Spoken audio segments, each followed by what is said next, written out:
Good morning guys.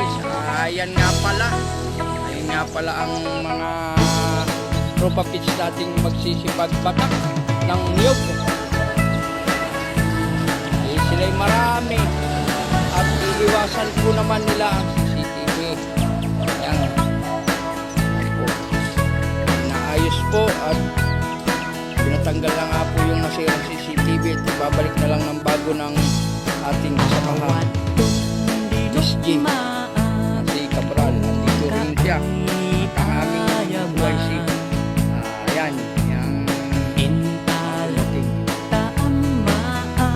yan po ay matatamaan kasi ng niyog, kaya nililinis po nilang maiging. Yan po naman ang space natin, malapit siya sa harap ng admin po.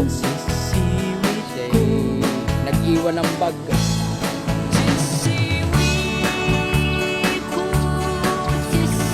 Pasensya na kayo, medyo malabo ang camera natin kasi nakaano ang ating sa GPS, kaya medyo malabo-labo.